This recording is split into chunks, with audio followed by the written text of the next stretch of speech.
मेरा नाम मोहम्मद आज़म है।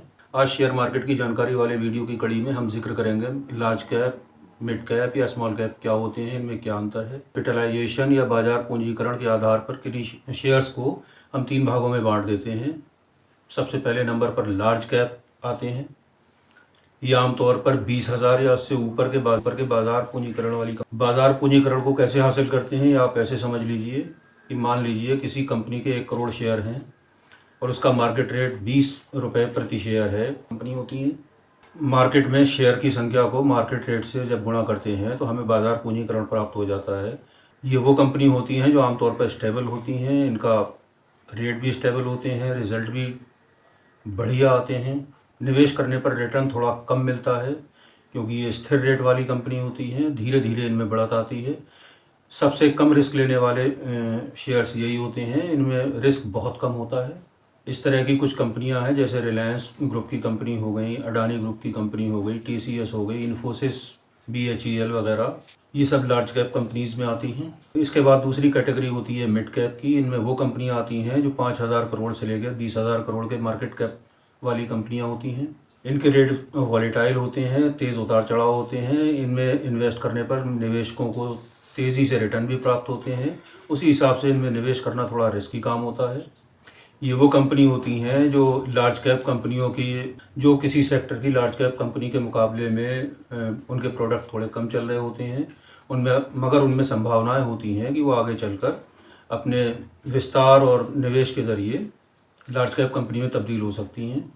यही वजह है कि इनमें निवेश करना रिस्की तो होता है, मगर उसी हिसाब से इसमें रिटर्न भी तेज़ मिलते हैं। मिड कैप कंपनियों के कुछ उदाहरण हैं, आपने सुने ही होंगे।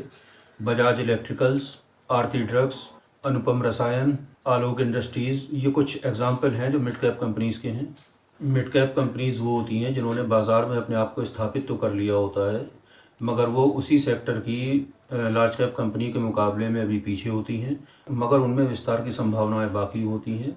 ऐसे मान लीजिए कि किसी इस्टेब्लिश्ड खिलाड़ी के मुकाबले में कोई उभरता हुआ खिलाड़ी टीम में जगह बनाने के लिए बेचैन हो। इनमें तेज़ रिटर्न मिलते हैं, चूँकि मार्केट के उतार चढ़ाव में सबसे ज़्यादा प्रभावित यही होती हैं, बड़ी तेज़ उतार चढ़ाव होते हैं इन कंपनीज़ में।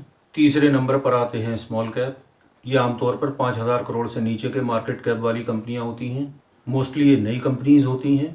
आमतौर पर इनका कंपटीशन अपने सेक्टर की मिड कैप और लार्ज कैप वाली कंपनीज से होता है। इनके बिजनेस लगभग सेम होते हैं, मगर चूँकि ये मार्केट में नए होते हैं इसलिए इनमें जोखिम की संभावनाएं सबसे ज़्यादा होती हैं। इनमें बहुत ही ज़्यादा तेज़ उतार चढ़ाव होते हैं। सबसे ज़्यादा लाभ इसी सेगमेंट की कंपनीज़ में मिलता है। इन कंपनीज़ के कुछ उदाहरण हैं जैसे JK papers, Birla software, EKI energy, tips industries, dish TV वगैरह। आपने इन तीनों सेगमेंट की कंपनियों में से अपने वित्तीय जोखिम, अपने निवेश की आदत को चुनाव करना होता है। मेरे हिसाब से सबसे बेहतर पोर्टफोलियो वो है जिसमें 5 लार्ज कैप, 5 मिड कैप और लगभग 5 ही स्मॉल कैप की कंपनीज़ हों, और इसमें ये संतुलित पोर्टफोलियो बन जाता है।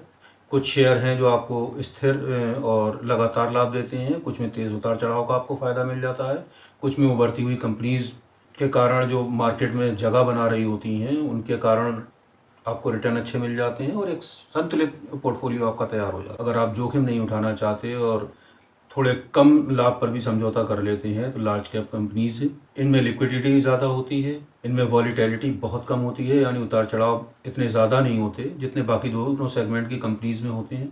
इनके प्रॉफिट स्टेबल चलते हैं। आमतौर पर निफ्टी 50 की तमाम कंपनीज लार्ज कैप में आ जाती हैं।